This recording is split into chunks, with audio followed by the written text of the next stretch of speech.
I was invited along to Newcastle United's club crest fan consultation, and I learnt a fair few things, including the fact that Newcastle are not looking at a circular badge, which might keep a lot of fans happy. It's all coming up in this video while I try and digest everything that was said, so make sure you stick around.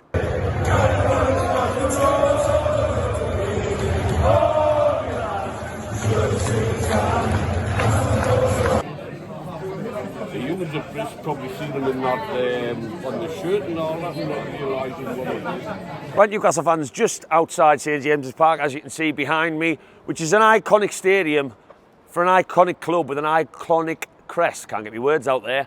And I've just come out of the fan consultation, so bear with me. I'm going to try and rhyme off everything that I found interesting, everything I found insightful, and anything I find that might maybe put some Newcastle fans' minds at ease, including a couple of things that certainly did for me. So just bear with me, but let's get into it. Well, the first thing for me that I will say is that you were asked not to record in there, and I was never going to do that. I know some people would slyly do bits and bobs. The most I got was a lovely little circle of the room once all the talking had stopped. And there was a lot of people in there, maybe not as many people as you could have fit in. I would assume a lot of people couldn't come. But the setup of the meeting was an initial discussion, talk from two different members of the club, talking about the brand strategy, the thought process, and then more of the creative, intricate side on why this current club crest is being looked at to be changed. And I'll tell you what I will say before I get into what was talked about, I personally thought the presentation was put together really well. There was a bit of a joke, a bit of a laugh in there, some comments from fans on social media with swearing, shared snippets of that, but also talk about what the survey results were that were sent out last Friday, and a general good discussion before we actually got to chat in our little group. So each table had a person working from the club on that table to ask questions and write things down. And there was me and four other gentlemen in the end. Lovely fellas. I will chew the back legs off anyone. I think three of them knew each other, and I just dived straight in there, pint in my hand, and just talk. But I thought the way they did it was put together well. So what did we learn from that open talk at the start? Well, interestingly, research into changing the club crest has actually been going on since August 2024. That's right, over a year, just under a year ago. God, I'm forgetting my months. That interested me from the get-go, because I think a lot of Newcastle fans have had this common perception that this has just come out of nowhere, right? We've won a trophy, right? We've done this. We've got a big transfer window coming up. We're getting better. Let's just change the crest. You know, Adidas have said they've had a couple of issues with shirts. What can we do with it? Right, let's speak to the fans and let's just dive in and put something random. This has been boiling for a while, where they've had research done all over the world from different fans on what they find recognisable, what they don't, but also the Fans Advisory Board has had a presentation put to them first. So everyone seems to have their own perceptions on who was hired for the Fan Perception Board. It seems like they have a pretty big say, because they actually saw some, they had the questions put to them, they were told why this was happening before any of us. But before we get into the serious stuff, I just want to give a massive shout out to the club, which had me laughing on my back. I almost fell out my chair. They shared designs on the screen of mock-ups that fans had done in the last week, like just to joke and say this is what we've seen people putting together. And can you believe the one that actually got shouted out was the one that I'd put on my black and white banter page of the Geordie dancer replacing the seahorses with Eddie Howe's head smoking a cigar on the top. So hey, the powers of social media, one of Black and White Banter's badges, crests, made it onto the PowerPoint presentation. That will live with me forever. That was hilarious. So massive shout out to the club for noticing. So the part that really interested me of the presentation, which I think a lot of us who aren't proper designers, although I do make a lot of stuff for my pages, I'm certainly by no means a graphic designer, was the finer issues with the badge that a lot of us looking at it to the naked eye, I look at it and go, it's beautiful. Why change it? And I think the club have repeatedly said during the presentation that they agree, but they went in finer detail and boxed it off. Now the first one, the mane on the seahorses, has so many different lines on it. It's quite inconsistent, but it's very hard to replicate for consistency time and time again. The second one, the lion on the top, can sometimes on different badges look like lots of things, and apparently externally brands that Newcastle United work with have made jokes about it, how it can sometimes look like a teddy bear, sometimes it can just look like a bird, and that is an issue in terms of, you know, the pride in talking about our badge. So that was another fascinating one. Banner is actually quite poorly drawn. If you look at where it curves on either side at the bottom with Newcastle United through it, it does look slightly different when they showed it close, and they used examples of where this badge has been used, the crest, in different parts of the club, whether it be website, club shop, on the wall, on a shirt, where the colours have been different. Sometimes it's been a mustard, sometimes it's been a gold, which is obviously a massive problem, but most importantly, the badge is not symmetrical. So this was just really interesting to see in more, pardon the pun, black and white. We were all really fascinated to hear that the club badge has been used by other people online around the world. One person stripped off the Newcastle off the bottom, so no banner, and they are using that in their own world, whether it be like a business logo or a brand.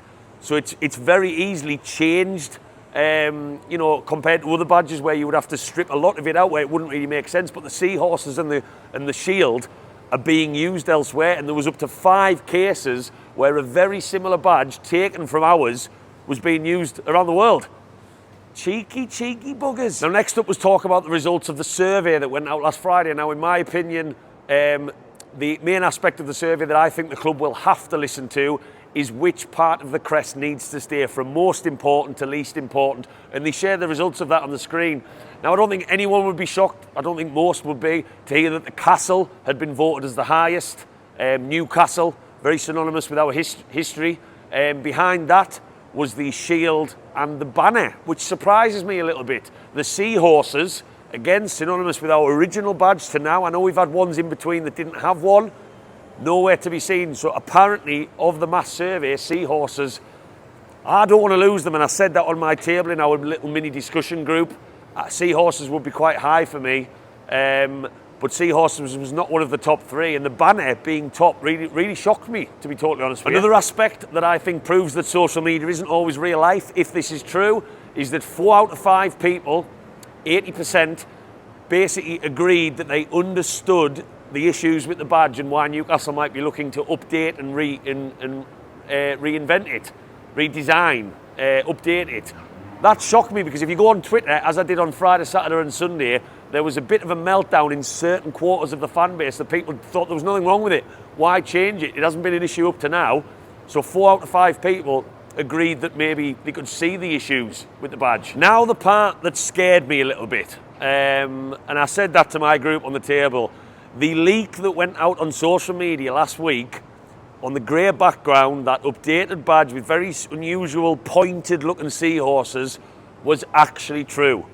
That did come from the football club. I was shocked to hear that. I genuinely didn't think that was true. I just thought it was another page on social media trying to get some clicks, trying to get some likes. That has come from the club, so that one really surprised me. But they did re-emphasise, and everyone involved in this project is a Newcastle fan, especially the gentleman who I'll talk about in a second who's heading it up. They did emphasise that that is just early work, playing around and having a look at it. So that one surprised me. But here's the big one, the one I mentioned at the start of the video, the one you've been waiting to hear, a lot of you anyway. They put all the badges on the screen and showed how many in the Premier League are so bland, so same of the same with circular crests. They are not looking to go for a circular badge. So many Newcastle fans who've mocked them up on social media, assuming that that's where we would go, because it's difficult to adjust. It prints onto things nicely. They are not looking at a circle because they've actually acknowledged that it just makes us look the same of the same. Like Manchester City, like Chelsea, like Brentford. The list could go on. So that was a really interesting point. But that was pretty much the discussion and everything that I've made in my notes about what I could remember from it. We then all sat on a table, as I mentioned, and just chatted amongst ourselves what we thought was most important. We were lucky enough to be sat with the Creative Services Director, who works very closely to the gentleman, Kenny, who's heading this up. Now, what I thought was really interesting, and this is where I think, and I suggested this to the woman, that these points need to be communicated better to Newcastle fans, because it would make us trust the process that little bit more. Kenny, I can't remember his surname, who's heading this up, the Creative Top Director. He worked for Nike for 15 years, and he's a lifelong Newcastle fan, and he's worked with Nike on projects such as Barcelona, really big footballing brands who've gone into new designs and new badges on shirts working through Nike. So that, you know, you need that level of experience. A lot of Newcastle fans might think that it's just someone from Saudi Arabia or from PIF or someone from America who's just jumped into this Newcastle brand and thought, right, that doesn't look great. What the hell are them seahorses? Let's just scribble that out, stick a cartoon magpie on there, jobs are good. And everyone involved in that presentation, and yes, I know some people are going to get in the comments and say, oh my God, you're easily conned. I'm not conned. I do have reservations. I don't like the fact that that first design that got leaked last week is actually true. That scares me a little bit. I did put my point across to the club. I asked why Newcastle haven't looked at what Liverpool have done, where they have 2 badges, one for global merchandise and shirts. That's one bird, like in Liverpool's case, and their synonymous badge is still all over the stadium and the training ground. And the woman on our table who works in that team didn't even think, she looked quite bemused, so it's not something they've considered. And I do want Newcastle to tread carefully with this, but in terms of time frame, they said they would probably be looking to have another fan consultation, but shirt designs are already being talked about for 2 seasons. 2 seasons from now, they are already in conversations about what shirts need to be produced and what they look like. So they did try and relay to us that no changes are going to be coming anytime soon. This would all be a very, very slow process, and one that's going to take a long time for them to make them sorts of adjustments. So yeah, I found it really good. I always love these sorts of events. I love sitting around a table with any Newcastle fans talking football, but I liked the way that they dealt with the presentation. I thought it had humour in there. I thought there was a big emphasis on the heritage of the club and how they've realised that that is the most important thing with our badge. I like how they're not going to reinvent it like Juventus have. I like how they've ironed out the fact that a circle is just making us like every other team in the Premier League and around the world. They don't want that. And these are all things where the proof is going to be in the pudding, and I really hope some of these come to light. But Newcastle fans, all of these points I've made, you don't understand how hard it was to jot them all down because I wasn't recording anything and then relay them to you on this video as soon as I've come out. So if you've enjoyed this, let us know your thoughts about some of these points. Does this make you feel better? Do you agree? Do you disagree? And get down in the comments. Let me know. Whack that follow, whack that subscribe, and get Black White Banter across all social media, because the club are even sharing our Geordie Dancer badge on their presentations in fan consultations. As always, and I always sign off with keep the faith, no matter what in the next couple, 2-3 years that badge looks like. How are you, lads?